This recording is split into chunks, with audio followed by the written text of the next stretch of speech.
Afternoon, Heroic Fatherhood. Welcome, welcome, welcome. I got to tell you, I'm super excited. For those of you who haven't seen us in a little bit, Heroic Fatherhood is back doing the Dads Making a Difference series.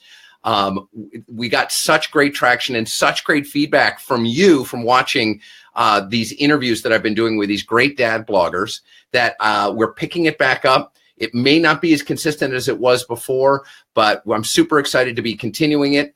Again, these are these ongoing series of interviews with dad bloggers in the dad sphere, talking about their storytelling, talking about their decision to take their storytelling public and talk about their journey as fathers and how it's changed them and what they've seen about themselves, and really shine a light on some great work that's being done. Camera left is my friend Aaron Yavelberg from Sleeping on the Edge, and he's joining us today. Good afternoon, Aaron. Hi, how are you? I'm great, thanks. Hey, tell me, if you were going to look out your window, where would you see that you are? Tell us where you're at. I'm in Queens, New York. Ah, the lovely city of Queens. Excellent. Well, borough, right? Borough, not city. Yeah. I knew I was going to get that one wrong. So we're separated by this 3,000 miles, this long distance. We're separated by many hours, but we're connected across dad blogging. We're connected as fathers as well. Why don't you start off by, and by the way, I just found out you are not waist deep in snow like the Northeast is, like the rest of them. No, the snow did not, it barely stuck at all here. So we were quite fortunate. Excellent. You know, you guys are probably in New York. You're like, yeah, Boston, take it. Just a little shout out both to my New York friends and my family in Boston. So, Aaron, why don't you start by telling us about you? Start off by telling me about your family. That's that's the thing. This is Heroic Fatherhood. We're talking about fatherhood. We're talking about dads. Tell us about your family. Of course. So I am married to my unbelievable wife, Trudy. Together for 14 years total, and married for 9. Or rather, this will be 9 years, I believe. And we have 2 amazing kids. Our son is going to be 6 in June, and our daughter will be 2 in May. Nice. So you guys, excellent. Aaron, you're a little broken up. Let's see if this gets a little bit better. So you have 2 kids, yes? Yes. Excellent. They'll be.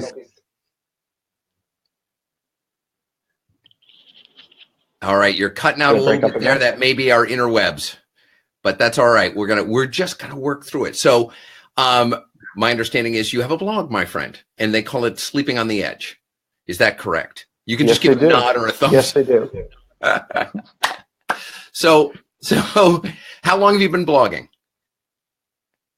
I started the blog when my son was about 6 months old. So we're getting on 5 years right now. Because he's 5.5. So nice. And what inspired it, right? Like there are thousands of dads in Queens. There are many dads in New York City. Why write a blog? It was interesting when my wife and I were first entering the parenthood space.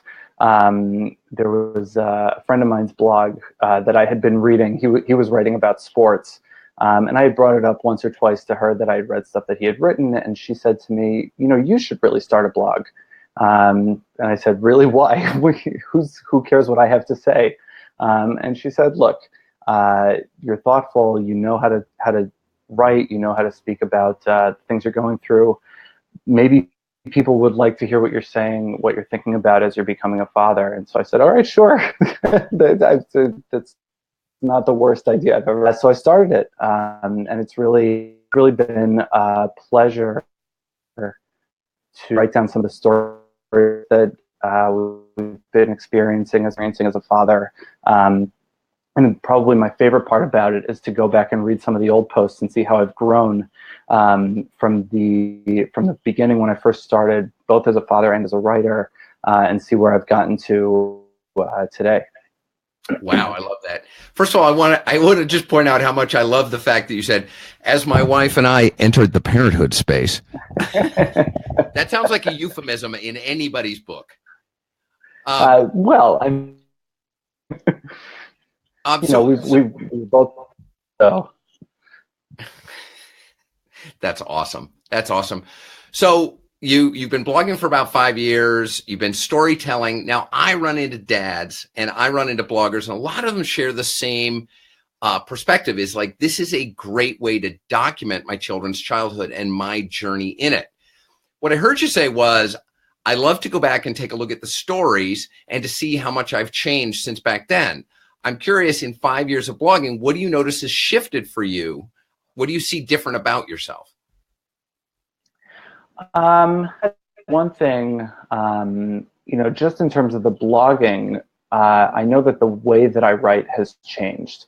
I know that when I first started, I would cover a lot of these typical parenting scenarios, like, oh my goodness, my son had this awful diaper blowout scenario, or there was a post about the toys that are taking out.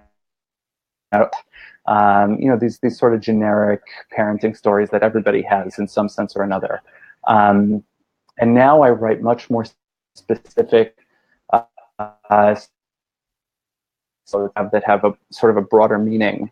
I write about the relationship between my children and me, between my wife and myself. I write about experiences that I've had at work, as a teacher, as a social worker, things that come up that affect me. And then, in terms of the way that I act as a parent, I know that there are a lot of things that I have learned along the way, in terms of techniques. That's what I'm curious, Aaron. That's what I'm curious about. Like, can you give us some specifics? Like, right, like I get that you noticed that there are a bunch of shifts. Can you tell us a little bit about what you've noticed? Like, where have you grown in your 5 years? Like, what do you notice that's different about yourself? I know that early on, things used to bother me a lot. I actually had a lot of trouble getting confidence as a father, both in terms of learning to change diapers, taking care of all the different equipment that goes into, sterilizing bottles and all that, all of that kind of stuff. And so it's really been a journey for me. Exactly. It's really been a journey for me to develop my confidence as a parent, really understand the best ways to relate to my kids, and the best ways to, take what's coming in and figure out what to do with it. It's not always easy in the moment when, if my son doesn't do this so much anymore, but when he was younger, he used to throw some epic tantrums here and there. He would start screaming, and it's hard to find a way to give him a hug and really show him how to calm down so that he can talk about what's going on, as opposed to just screaming and I want to reach out and slap you. I want to throw whatever's near me. I want to, he's got all these emotions that are going on in his head that he doesn't know what to deal with. And so it's been a journey learning how to help him through that stuff. He's much better now. I mean, part of that is just that he's older, but that, he can really get to a point where he can just say, look, I'm really upset. I didn't like the way you did this, or I didn't like that happened. And we can just talk about what's going on instead. I love that. Right. Like, and I'm curious, because I know we've got some people watching live. If you notice that when you were a new dad, that one of the things that you noticed has grown about you is that you've like developed this patience, or you had a lack of it, you got to give us a thumbs up. You got to give us at least a thumbs up, if not a heart. Because I know that was true for me. I found that the hardest time for me to be a dad was when my kids were super young, when they needed me to be the everything for them. And that their ability to interact with me, and sort of, like, can we, like my go-to is like, can we talk our way through it, which is definitely not working with a toddler. Right. And that was the most challenging part. Yeah, for sure. No, I resonate with that. Yeah. I mean, even now I see that there are times, my daughter's almost 2. And there will be times when I'll have her lying down so that I can change her diaper, and still, she'll start fighting against me. She resists, and she twists, and she turns, and she's kicking, and she's screaming, and she's doing all this stuff because it's me, and she does it much more easily with my wife. But that's sort of how it goes sometimes. And so it's been, I find myself back in that space where I have to really remember, make a goofy face at her, make her laugh, do something that's different, that catches her off guard, so that she stops for a second and just and can just focus on what's going on, so that she doesn't keep focusing on how much she wants to resist me. She can actually just be surprised and go with it, go with what's happening. Yeah. It occurs to me that this piece around adjusting to parenthood, I see I think that moms are split, but I see so many dads for sure struggle when they first become dads because they're trying to figure out what this new hierarchy is in the house. They're trying to figure out what it all means, how to do it all, and who they are in the matter. Right? Like, who Yeah. am I? Who am I? Like, who am I going to be as a dad? I've been a husband. I've been a man. I was single. Then I became married. And now I'm a dad, and I don't even know what that looks like. And oh my God, I don't ever sleep. And oh my God, that's a blowout diaper. Good Lord, what are we going to do with that? Can we call a hazmat team? Is that okay? But I think it occurs to me that it's this journey that we all have to go through that we can't see the value of it when we're in it. Sure. And it desperately often seems like something's wrong, right? Like there's something wrong. Nobody should feel like this. Yeah. And I think the hardest part for me, everything you said really resonates for me, and the additional piece was my wife was so good at everything so quickly. And so, if we go with the diaper changing thing for a second, Just why not? I don't know if it was that she knew how to change diapers more, if she had done it more recently than me, if she had more experience in general with me. I don't know what it is, but she could change a diaper like that. And there was this string with my son where it was, I don't know, 8 or 9 or 10 times in a row, absolutely consecutively, where I would change his diaper and he would pee on me or he would poop on me. And it was just every single time I tried to do it, I would get dirty. Right. It's like at some point you're like, it's just a diaper, but it kind of feels like you're trying to do an origami swan where you're trying to do one of those swans and you're like, I can't quite get the swan right. Yeah.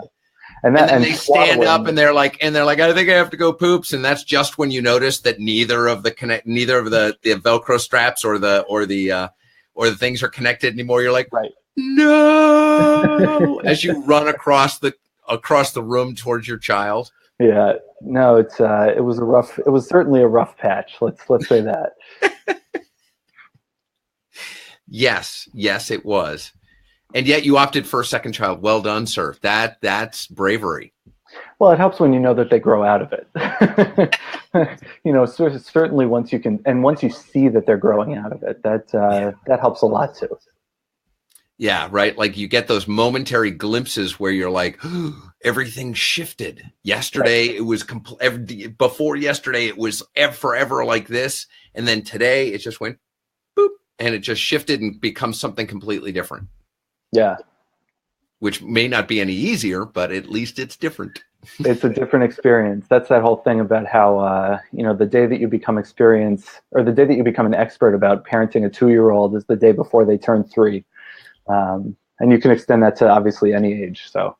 Yes, indeed. As a parent of teens, I will tell you that continues on as a journey ad nauseum infinitum. Excellent. Question for you. Now, I believe you have a day job, sir. Would you share with us with the viewers what your day job is? Which one? I've got a couple. The full-time job is I'm a social worker. Okay. I work for a hospital-based community mental health program. We serve families who have children with mental health and behavior issues. You have to have a mental health diagnosis in order to be a part of our program. That's full-time during the week. I also teach in my at the local synagogue. I teach religious school. That's Sunday mornings and Tuesday evenings. And then I also have a private social work practice in my neighborhood as well. Because you don't have to. Because I don't have enough to do. Because I don't have enough to do. Are you going to take up lawn bowling as well? Well, it's hard when we have an apartment building. There's no lawn to bowl on, but I'm sure I can find something else to occupy the 5 extra minutes that I have here and there. Exactly. So how long have you been doing social work? It's been almost 10 years now. If you include my field placements during graduate school, it's been just over 10 years. Sweet. And I I didn't know, but I am super excited that you shared with me that piece about teaching at your local synagogue too, because now I want to ask two things, right? Like, Okay. I did a Facebook Live this morning where we were talking about how the work that we do outside of being parents influences and shares with us, like, brings us like invisible value that we can then bring to bear as parents, right? Bring to bear as dads, and that we can learn from and use as a way to open up areas that don't seem open, or make a difference where we've been having a difficulty making a difference. You work with families who are facing huge challenge in your day-to-day job. What are some of the insights that you've gained from doing your social work that has helped you or informed who you are as a dad? I'd say the biggest thing is perspective. There are all these times, especially when kids are young, and I think this is probably true for most parents. Kids are young, and it's like, oh my God, he just ate this thing off the floor. He's going to get Ebola and die. Right. It's oh my God, he fell off the bed and he hit his head, and he's 6 months old and he's got a concussion and he's gonna die. And you're sensing the trend here, right? It's, oh my God, this terrible thing happened and he's gonna die. And it's not the case. There are so many things that other families go through, like mental health problems, like developmental disabilities, like medical issues. And I don't see necessarily too many of the medical issues, but certainly the mental health stuff comes up every single day. Look, kids live through it. Kids are resilient. It certainly reminds me, as I go through each day at work, there are other people who are dealing with much more severe and difficult challenges than I am. And so, you know what, if my kid happens to, eat a piece of dirt, then they're going to be all right. They're not going to get Ebola and die. If they fall, they're going to skin their knee, and we'll pick them back up and dust them off, and they'll be fine. And the other thing is, even if they do develop some of these other more severe issues as they grow, it helps me to remember that there are people around who will support us, who will support my wife and me if we have to deal with it. There are services available to help us out. And there are any number of cases where things come up and then they go away, or they come back, or, there's no reason to despair. There's always a reason to hope. I think that's really the biggest thing. Yeah. I resonate with everything you just said there. And, it's always, like the moment that you feel overwhelmed by the challenges that you face, and you feel like that there isn't hope, or you don't think that that you're overwhelmed by the frustrations and concerns that we all live with, right? Like, this is all a human condition, that we live in this egocentric, narrative that runs inside our head. Is reach out and find out where you can be in service of others. And all of a sudden you realize, first of all, you get out of your own head. Sure. Second of all, you see personal value from just providing some sort of value for others. And third, very often you'll discover that people are struggling with things that are far more challenging than you thought you were facing. Absolutely. It's interesting. I'm reminded of Mr. Rogers has a quote, I think from the 70s. Somebody had asked him, what do you do when the world around you seems to be crumbling? And he said that he had talked to his mother when he was a kid. He had asked her that same question, and her advice was, look for the helpers. There are always people around helping. There are always people around who are trying to do the right thing, or trying to help build other people up. Look for those people, and that'll help you get back to where you need to be, and figure out what your next step is. I'm paraphrasing, obviously, but that's no. It absolutely is. My background is as a former firefighter paramedic, and that's what got me into it. Right? Yep. Where can you make a difference? Where can you put your hands in the work? Where can you be that shoulder to lean on? Where can you serve that meal? Where can you help organize? Where can you help shuttle? where can it's like we get to choose in this life. We get to choose in this life where we put our shoulder to the wheel.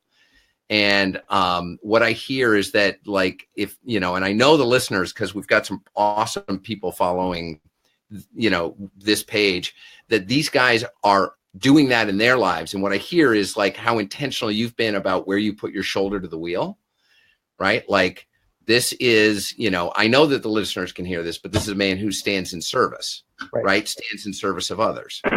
So thank you for all of that.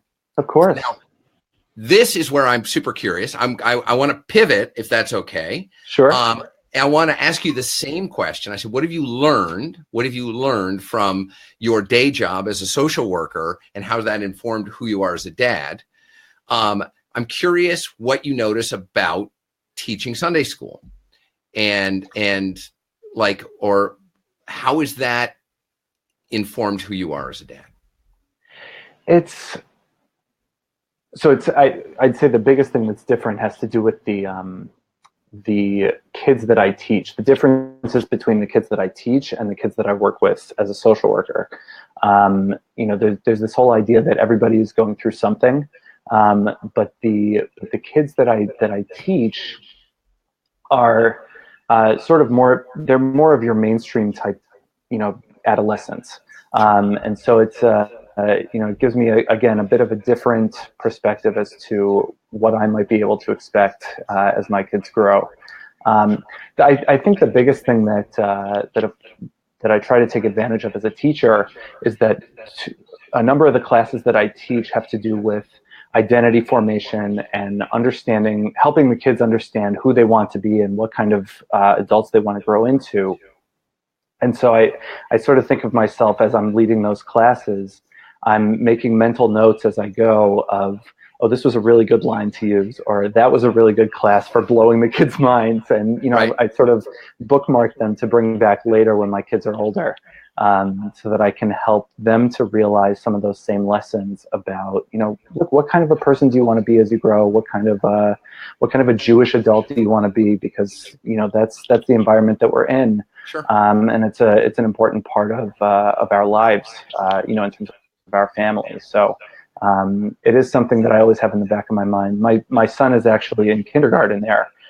So I know some of the things that he's starting to learn about. And we're really working on reinforcing some of that stuff at home too. So it's definitely a major role in terms of our relationship and how my wife and I bring up our kids. Right. Now, and like, this doesn't go without saying, and it doesn't really matter what your faith is, but I think what I'm hearing is this sense of community. Sure. What I'm hearing is a sense of community, and one creates community wherever one chooses, whether you're Muslim or if you're Christian or if you're Jewish or if you're agnostic. There's all kinds of community that we get to create and we get to choose to be in. I know lots of people who are people of faith but choose not to create community. Community is the thing that supports us when we're having difficulties, and they're also the thing that gives us that thing that you were talking about, that perspective piece. How do you feel like community supports your family as you're sort of working your way through the early years of parenthood? I think what you said really rings true for us, that we've actually created a number of different communities. We have certainly our Jewish community. I have the people that I've grown close to through the synagogue and through teaching religious school there. We have the community of other parents of young kids that we've met since our son was born, especially, and then some new people since our daughter was born. We've got the community of friends from before we became parents who we've kept in touch with, and it's really a matter of putting in the time and keeping in touch with all of those different people so that we can keep those relationships up. A lot of those relationships have really been important in terms of keeping us focused, giving us places to vent, and really helping our kids to grow up around other people that they can relate to and develop their social skills and things like that. So Nice. So I have a question for viewers. If you're watching it now, or if you're watching it after the fact, where do you create community? Community can be created in anywhere. And I know this has actually been a conversation amongst the dad bloggers group, but there's this organization called City Dads, which is in many cities around the country. I notice where I live in a small community. I actually live on an island. So we're not a big city. And so the communities that I'm attached to are based around our small high school, generally based around my kids' sports. I have a child at a small Waldorf school, and so I've been attached to that community for a decade or more. Let's see. And, in the absence of community, because my kids are getting older and they're aging out of Waldorf education, I realized there was a gap, and I actually created community by starting a regular social night, a ping pong night for dads in our community once a month. And I started a men's breakfast. The thing is that there's this thing about creating community where we get to let our guard down, right? Like social media, if nothing else. Hey, we're on social media, by the way, but social media, if nothing else, is like the worst of high school. This is a great analogy I saw. It's like everything you hated about high school is exactly what social media is, where everyone's working really hard to look good, and don't look behind the screen because it's a little messy behind there. And I just got to keep putting my best face, and if you hated high school, you love and hate social media in equal measures. Absolutely. There is a reason why people spend so much time fostering and building their social media profiles. It's as you said, it's I want to put my best face forward, and God forbid anybody sees what's really going on here. Right. Because the bottom line is that we're all a mess, right? Yes. Being human is a mess. It's a mess, and nobody is all one thing. No one's got it all worked out. Nobody ever arrives, and nobody's got it clean, right? Nobody does. And that the only victim in all of this is the person who thinks they're supposed to be that way. We are messy beings as it is. And wherever we can find this place where it's okay to say what's true and real and so for us, whether it's in a classroom with you, in teaching Bible studies, or in your social work. I certainly found it in paramedicine. I certainly find it in men's groups. But finding and having community is a big deal. And I find for me, and I'd love to hear what your thought is that there's this intrinsic piece about being in person too. Like being online in a community is one thing, but making sure that you have, I like to call it brothers in arms, right? Men who I'm connected to, who I can reach out to, is super important. Absolutely. I think there's why one of the things that Dad sent, and that's actually I think one of the reasons that is the fact that dads in general are frequently not encouraged to speak as much about what they're feeling. The expectation is you're going to figure it out. You're going to be a man. You're going to man up. You're going to step up. You're going to figure it out. And the key is you're going to figure it out on your own, because men don't need help. Yes. And so, and plain wrong. Men need community, just as you're saying. They need each other, and they need to be able to speak about the things that are going on with them.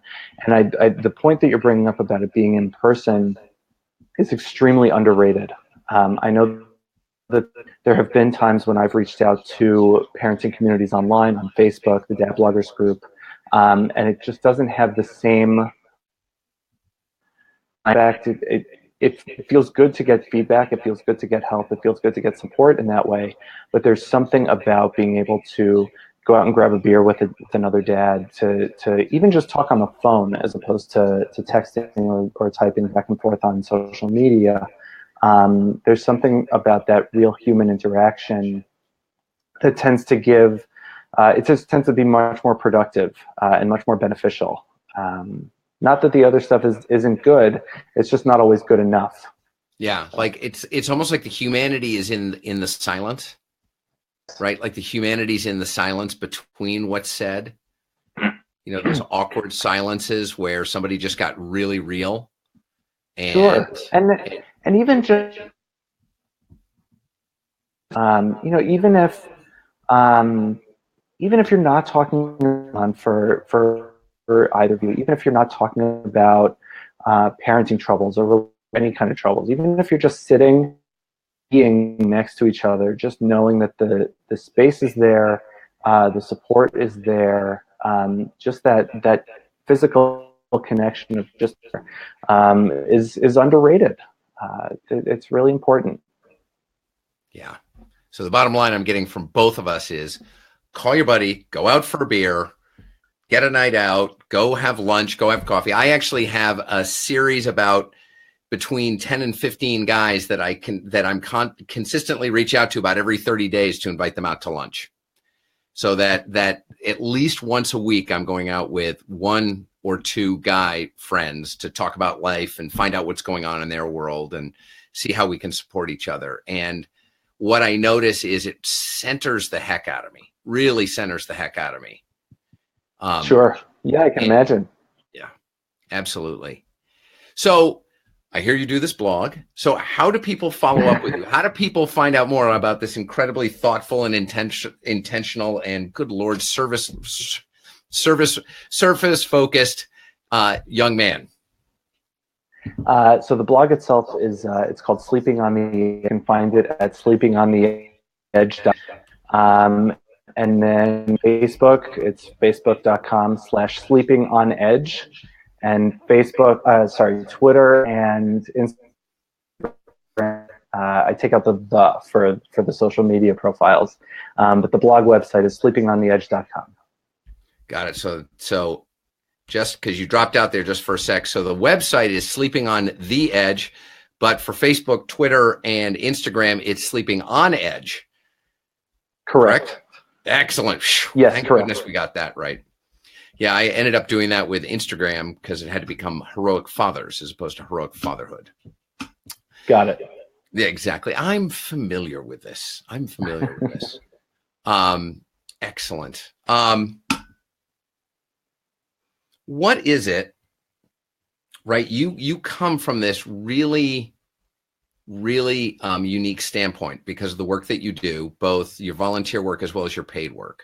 If there was one thing that you could, I mean, let's be clear. I get paid for everything. there's money in it for me everywhere here. Just clear. Yeah, I have a family. I need the money. Yeah, exactly. Oh, you know, those Torah teaching schools, they pay. It's like, well, yeah, $7 an hour. It's really great. It works for me. I don't know. Right. So if, look, you come from a background where you support people, you've seen a lot. And if there was one thing you wanted to leave a dad who's a new dad or just a dad who's struggling right now, what's one thing you'd want to share with them? What's one thing you'd want to leave them with? Everybody goes through it. Whatever you're feeling right now, whatever doubts you're having, whatever feelings you're experiencing, good, bad, in the middle, all over the place. Every dad goes through it at some point. But easier, some dads have a more difficult time, but every dad goes through it. I did, and the important thing, keep plugging away, keep showing up. Half the battle is showing up, and parenthood is no exception. Yeah. Keep showing up, keep trying your best, keep trying to improve, keep looking at what you're doing, and most importantly, keep talking about it. Talk about it with your partner if you have a partner, talk about it with your friends, talk about it with whomever you can find to be supportive, because the more that you talk about it, the more that you let it out, the less it'll fester inside you, and the easier time you'll have making it better. So nice. Wise words, my friend, wise words. And our kids learn from us. It's okay that everything doesn't look like you've got it figured out. They need to know that sometimes dads don't have it figured out either. That's okay. Yeah. Because the last thing we want to do is and the make. better lesson is, Say again. sorry, I was going to say sometimes even the better. I was going to say the better lesson is don't demonstrate perfection. Demonstrate imperfection, and that you make mistakes, and then you figure out how to fix them. That's a stronger lesson for our kids to see. Yeah, absolutely. Absolutely. Well, Aaron Yavelberg, thank you so much for coming and spending some time, taking time out of your busy evening. I'm sure you're off to like do 7 things for your community, or get some sleep. Thank Maybe you so one much. of the two. Well, Excellent. sleep is a little bit off, but it'll come soon. Absolutely. So bottom line is Heroic Fatherhood. This has been another in the series of Dads Making a Difference. I really want to thank Aaron Yavelberg from Sleeping on the Edge to come and join us, share his insights. Definitely check out his blog, Twitter, Instagram, Facebook, Sleeping on the Edge for the website, Sleeping on Edge for everything else. But we want to thank you guys for joining. Feel free to share this, comment. We'll follow up. If you have a question for Aaron, make sure to put it in the post below and we'll make sure it gets to him. And Aaron, thank you again so much for your generous time. Sure. Thank you. This was great. All right. Sure was. Y'all have a great night. Bye, everybody.